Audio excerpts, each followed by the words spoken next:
हम supreme court में case दायर करेंगे, ओकरा बाद में तुम्हारे बाप के पास भी भेंट करेंगे। पसड़ी वाले भटका रहे हैं हम लोग।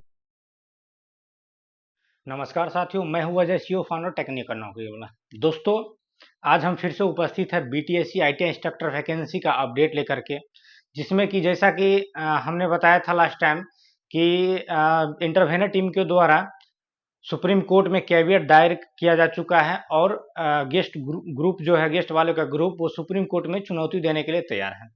तो साथियों, यहाँ पे जो वीडियो आपने अभी देखा है, यह कथित तौर पर गेस्ट वालों के नेता का बताया जा रहा है। ये जो वीडियो है साथियों, आप बता सकते हैं कि इनका इस तरह से सोशल मीडिया पर खुलेआम अपशब्द का प्रयोग करके बोलना कहां तक सही है। इनके जैसे मानसिकता वाले अनुदेशक से बच्चे में स्किल डेवलपमेंट तो नहीं होगी, परंतु बच्चे गुटखा खाना और गुंडागर्दी करना जरूर सीख जाएंगे। तो इसलिए साथियों, खैर हम लोग चलते हैं अपने जो ओरिजिनल मुद्दा है उस पर चलते हैं। तो ये जो मुद्दा है वह यह मुद्दा है कि जिस तरह से इंटरवेनर टीम के द्वारा हाई कोर्ट में, पटना हाई कोर्ट में मात्र 90 से 95 हजार रुपया खर्च में इस केस को फाइनल जजमेंट तक पहुंचा दिया गया, वहीं गेस्ट इंस्ट्रक्टर की अगर बात करेंगे तो गेस्ट के नेता इसके लिए 30 से 35 लाख तक का फंडिंग कर चुके थे, परंतु इसके बावजूद भी, इतना खर्च करने के बाद भी इनका जो है, इनके पक्ष में फैसला नहीं आ सका। तो इससे यह प्रतीत होता है कि कोर्ट हमेशा साक्ष्य पे चलती है और न्याय का साथ देती है। आपके पास साथियों कितना ही धन क्यों न हो, अगर आप गलत का साथ दे रहे हैं तो आपके पक्ष में फैसला नहीं आएगी। बिहार में संचालित कुल 151 सरकारी आईटीआई 2010 से लगभग मात्र 150 नियमित अनुदेशकों के भरोसे चल रहे हैं और प्रत्येक वर्ष जिसमें लगभग 35,000 बच्चे प्रशिक्षित हो रहे हैं और कोर्स को कंप्लीट कर रहे हैं। ऐसे में सवाल उठता है कि आखिर कौन चला रहा है बिहार के सरकारी आईटीआई को, और सर्टिफिकेट के सहारे जो बच्चे को सर्टिफिकेट मिल रहे हैं, उन सर्टिफिकेट के सहारे कितने बच्चे रोजगार से जुड़ सकेंगे। हाल ही में जारी एक रिपोर्ट के अनुसार यह पता चला है कि पूरे देश में की गई आईटीआई की ग्रेडिंग के अनुसार बिहार सबसे निचले पायदान पर खड़ा है। आखिर इसका जिम्मेदार कौन है? इसे बिहार सरकार की नाकामी ही कहा जाएगा। श्रम संसाधन विभाग की ओर से 2010 से आज तक आईटीआई में नियमित अनुदेशकों की नियुक्ति नहीं हो पाई। केवल 150 नियमित अनुदेशकों के भरोसे चल रही आईटीआई से आप क्या उम्मीद कर सकते हैं? बड़े प्रयासों से अगर वैकेंसी आई भी तो विभाग के कतिपय भ्रष्ट अधिकारियों के द्वारा कुछ तकनीकी गड़बड़ी की गई, जिससे सफलतापूर्वक परीक्षा का आयोजन होने और आंसर की जारी होने के बावजूद भी गेस्ट अनुदेशकों के द्वारा इसको हाई कोर्ट में उलझा के रख दिया गया। माननीय न्यायालय पटना हाई कोर्ट ने जब इसको क्लीन चिट दे दिया, इसके बाद भी विभाग स्कोर कार्ड जारी करने में टाल मटोल कर रहा है। तो कहीं न कहीं विभाग की भी लापरवाही यहाँ पे दिख रही है।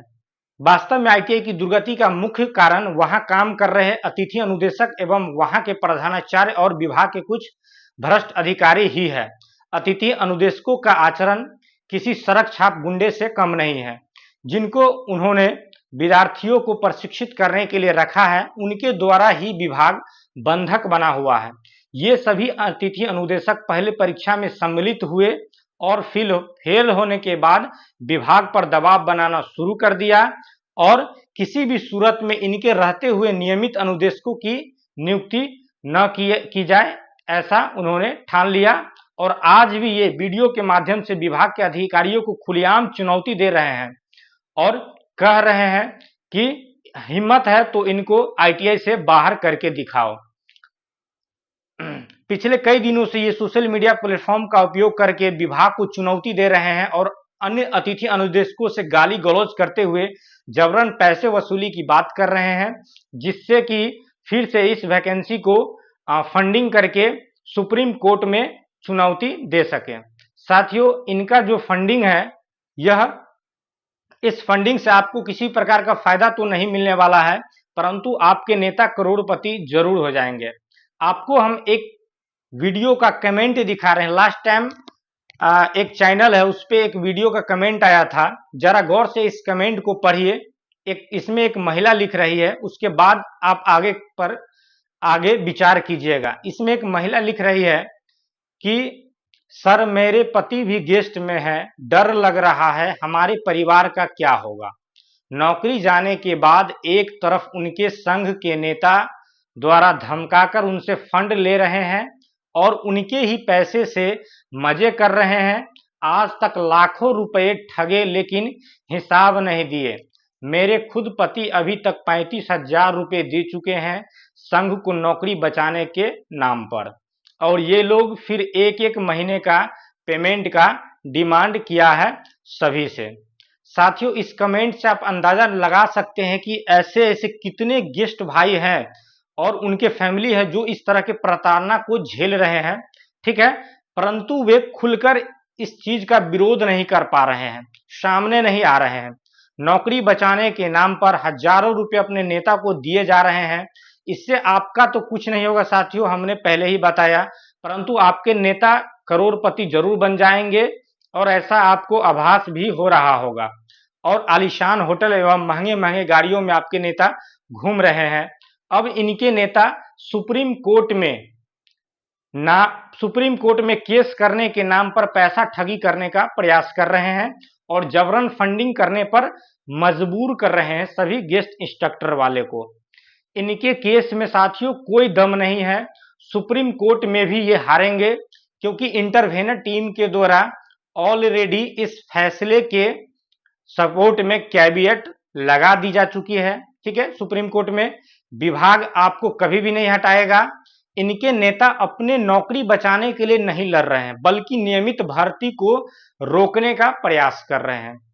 साथियों, अगर आपके नेता नौकरी बचाने के नाम पर विभाग में एप्लीकेशन दिए होते, ठीक है, जितना वो अपनी ताकत लगा रहे हैं कोर्ट तक जाने में, उतनी ताकत अगर अपनी नौकरी को बचाने में विभाग से लड़े होते, वहां तक पहुंचे होते, एप्लीकेशन दिए होते, तो साथियों शायद अभी तक विभाग की तरफ से गेस्ट इंस्ट्रक्टर के लिए गुड न्यूज मिल जाता, परंतु ऐसा नहीं हुआ।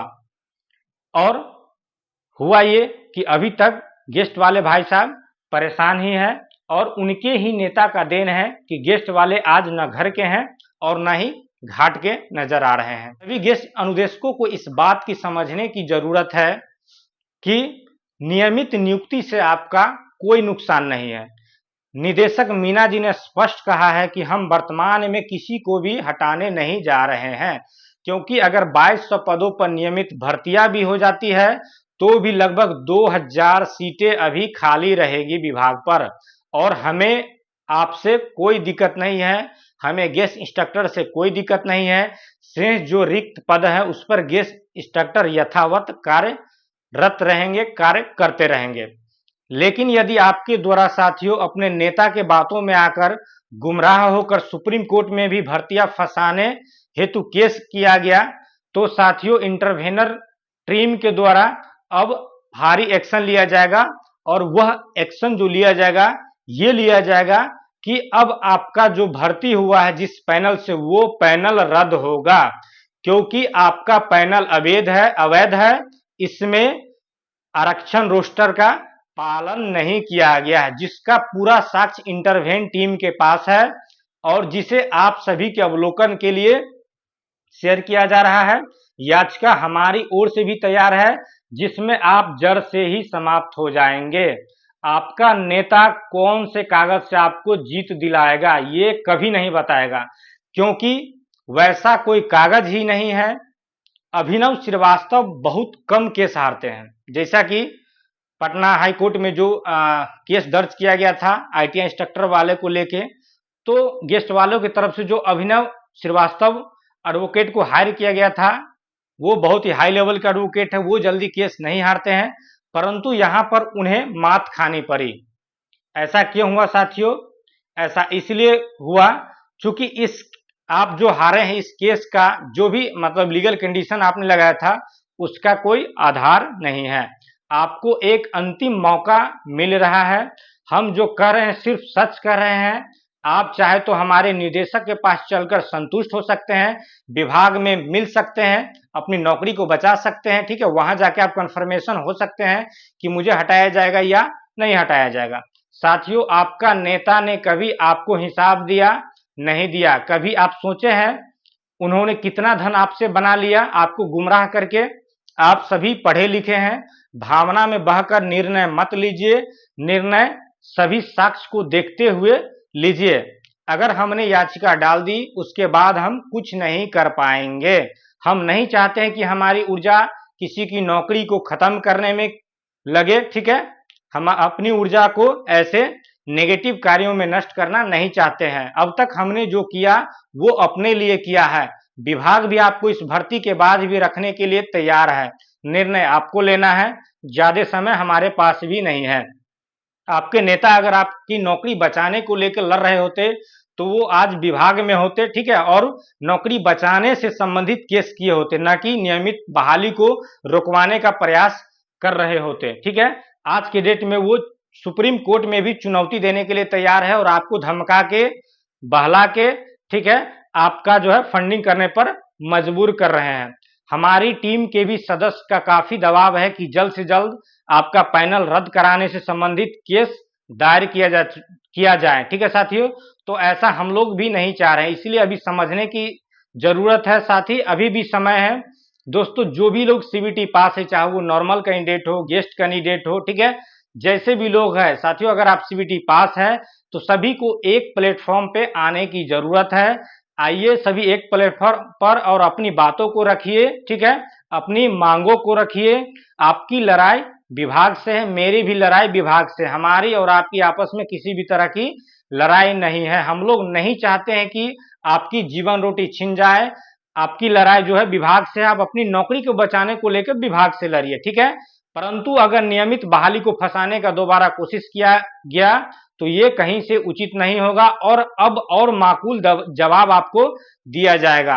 इन सारी मुद्दों पर, ठीक है, हाईकोर्ट का ऑर्डर, फाइनली ऑर्डर आने के बावजूद भी कि नियुक्ति प्रक्रिया को आगे बढ़ाया जाए, ठीक है, ज्वाइनिंग करवाया जाए, जो भी प्रोसेस है आगे बढ़ाया जाए, ये सारी मुद्दे पर अभी तक विभाग भी चुप्पी साधी हुई है। तो कहीं ना कहीं विभाग भी इसमें संलिप्त है, ऐसा हम लोग को आशंका है। तो साथियों, बीटीएससी के तरफ से भी किसी प्रकार का नोटिस नहीं दिया जा रहा है, तो हम लोग अब चुप रहने वालों में से नहीं है। जब स्कोर कार्ड पूर्णतः तैयार है तो इसे अपलोड क्यों नहीं किया जा रहा है, सार्वजनिक क्यों नहीं किया जा रहा है। आईटीआई भर्ती पैनल में, ठीक है, बीटीएससी के जो भी अधिकारी हैं जिनको मेंबर बनाया गया था इस आईटीआई भर्ती को लेकर, हम लोग उनसे संपर्क स्थापित करने की कोशिश कर रहे हैं, ठीक है, और भर्ती प्रोसेस को आगे बढ़ाने के संदर्भ में उनसे मिलकर के बातें रखेंगे और उन सभी अधिकारियों को वह लेटर भी दिया जाएगा जिसमें चुनाव आयोग के द्वारा स्पष्ट रूप से लिखा हुआ है कि रिजल्ट जारी किया जा सकता है, ज्वाइनिंग दिया जा सकता है। और साथ ही पटना हाईकोर्ट के जो आदेश कॉपी का अभी तक अवहेलना हो रहा है, ठीक है, इसका भी कॉपी हम लोग देने जा रहे हैं। इसके बाद अगर विभाग के द्वारा 10 जून तक संज्ञान में नहीं ली जाती है, स्कोर कार्ड नहीं जारी कर दी जाती है, चूंकि आपका जो है यहाँ पे लोकसभा का इलेक्शन भी चल रहा है और फाइनली 4 जून का इसका रिजल्ट आएगा। उसके बाद जो है कमेटी वगैरह सरकार गठन करने की प्रक्रिया, आई थिंक 10 जून तक सारा प्रक्रिया कंप्लीट हो जाएगा। तो इसलिए 10 जून का इसमें समय दिया गया है। अगर विभाग 10 जून तक संज्ञान में नहीं लेती है इस भर्ती प्रक्रिया को, तो हम लोग एकजुट होकर इंटरवेनर टीम के कोर मेंबर के साथ यूनियन बना के आगे की रणनीति पर विचार करेंगे, परंतु रुकेंगे नहीं, झुकेंगे नहीं। तो साथियों, सभी लोग डिस्क्रिप्शन में दिए गए ग्रुप से जुड़कर भर्ती पूर्ण कराने में सहयोग करें, किसी के बहकावे में ना आवे, अपने विवेक का प्रयोग करें और इस बीटीएससी आईटीआई इंस्ट्रक्टर भर्ती को पूर्ण कराने में विभाग से लेके बीटीएससी तक प्रेशर बनाने में हमारी मदद करें, ठीक है। इंटरवेनर टीम से जुड़े,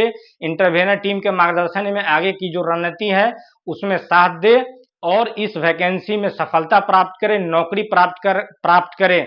इस वैकेंसी में जो भी बाधाएं हैं उसको हम लोग एक तरफ से साफ करने जा रहे हैं, दूर करने जा रहे हैं, चाहे वो किसी भी तरह के बाधाएं हैं। इसके अलावा इसके बाद भी जब आप ज्वाइनिंग भी कर लेते हो तो आपके सामने कई तरह के समस्या आने वाले हैं। तो इन तमाम समस्या का निपटारा करने हेतु इंटरवेनर टीम से जुड़े होना आपका बहुत ही आवश्यक है, बहुत ही जरूरत है। तो साथियों विशेष हम कुछ अब इस वीडियो में नहीं बोलने वाले हैं, चूंकि वीडियो लंबा हो रहा है। आप लोग समझ चुके हैं आपको करना क्या है। सीबीटी क्वालिफाइड है तो जल्द से जल्द डिस्क्रिप्शन बॉक्स में जुड़े और अपनी बातों को रखें, अपनी समस्या को बताएं, ठीक है, और हमारा सहयोग करें, सपोर्ट करें। आई होप आप सारा प्रक्रिया समझ गए होंगे। फिर नेक्स्ट वीडियो में किसी तरह का अपडेट आता है तो आपके सामने उपस्थित होता हूं। तब तक के लिए गुड बाय, जय Hind, best of luck, thank you.